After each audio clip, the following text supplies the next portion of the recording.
नमस्कार, रसस्वादमध्ये आपलं स्वागत आहे। आज आपण बघणार आहोत सोया बॉलची रेसिपी।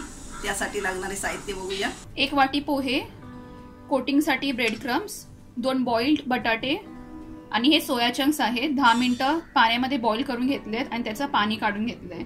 आता सोया चंक्स आपण मिक्सरला लावून घेणार आहोत आणि बटाटे मॅश करून घेणार आहोत। अर्धा कांदा बारीक चिरलेला, 2 चमचे कॉर्नफ्लोअर, 1 मोठा चमचा शेजवान चटणी, शेजवान सॉस वापरला तरी चालेल, 1 चमचा रेड चिली सॉस, अर्धा चमचा सोया सॉस, अर्धा चमचा चिली फ्लेक्स आणि मीठ। बटाटे मॅश केलेले आहेत। मीठ घालूया, कांदा, चिली फ्लेक्स, शेजवान चटणी, chilli sauce, soya sauce, soya chunks mix करून घेऊया। पोहे,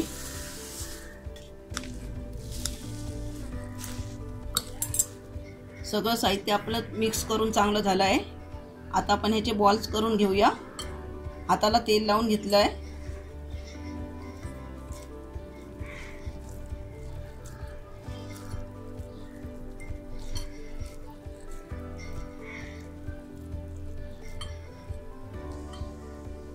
एवढ्या आकाराचे आपण बॉल्स करून घेतले आहे। आता बाकीचे करून घेऊया। सोया बॉल्स तयार करून घेतले आहेत। कोटिंग करून घेऊया। कॉर्नफ्लॉवर, चिमूटभर मीठ, थोडंसं पाणी घालून घेऊया।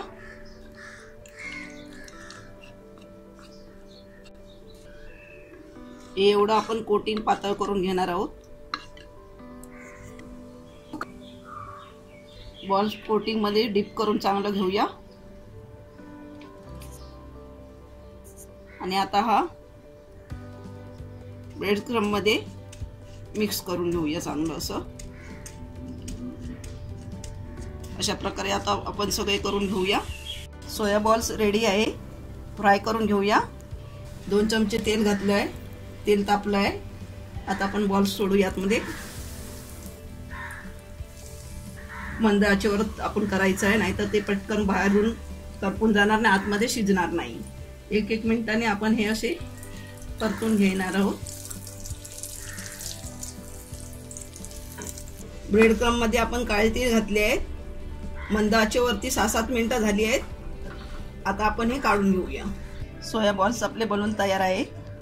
एकदम चविष्ट झाले आहेत। हे तुम्ही चटणी बरोबर किंवा सॉस बरोबर खाऊ शकता। अशा प्रकारे तुम्ही हे करून बघा आणि मला सांगायला विसरू नका। हा व्हिडिओ आवडला असेल तर लाईक करा आणि रसस्वादला सबस्क्राइब करा। धन्यवाद।